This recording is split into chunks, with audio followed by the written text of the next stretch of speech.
Hello, welcome once again to Kingdom Life Conversations. I am Anthony Enike Omoaka, and today we're looking at what to do when God is silent. There are times when we expect God to speak, we expect God to act, we expect God to move, and it's like, the man doesn't want to talk. What do you do?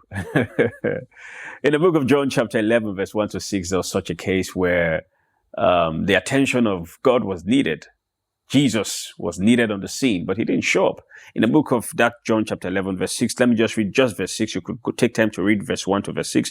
The Bible says, when he heard, therefore, that he was sick, he abode 2 days still in the same place where he was. Silence does not mean the absence of God. Although that's how it feels practically, because you are praying, you are talking to God, you are going through a situation, you are trying to get God to speak to you, you are trying to get God to act, but he is not acting. Silence does not mean absence. Silence can be a test. It could be a tool the Lord uses to mature you.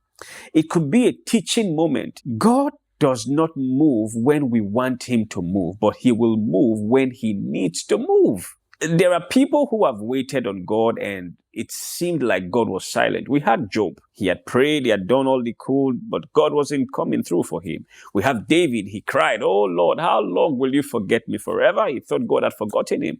We had Jesus on the cross, in Gethsemane. He was faced with a situation where he expected the Father to come through, but the Father was silent. Does that mean that the Father was absent? No. When he was in the Garden of Gethsemane, I beg your pardon, and was praying and needed God to come through for him, he ended up by saying, "Not my will, but yours be done."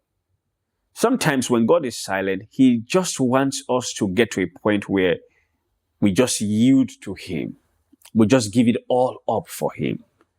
Same thing happened to Apostle Paul. He prayed and prayed, needed help from God, and God said to him, "My strength is made perfect in your weakness. My grace is sufficient for you."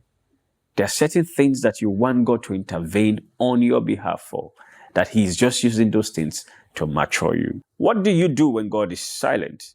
Number one, just trust his character. That's why you need to know God. That God cannot lie, and he cannot fail, and he cannot deceive. Trust his character.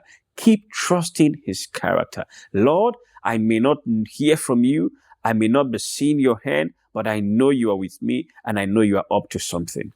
And one way you can truly trust his character is review his past faithfulness, either the things he has done for you or the things he has done in the life of other people. And if there is an instruction he has given you, continue obeying that instruction. Don't stop praying. Keep your praise alive. Stay in his word. Submit to his timing. Lord, you make all things beautiful in your time. In wrapping up, the purpose of God behind silence certain times is to develop our faith. It is to refine our character. It is to test our obedience. And it is also to position us for greater glory. Remember, the silence of God does not mean his absence. God may be silent, but is with you. Stay blessed. See you in the next broadcast.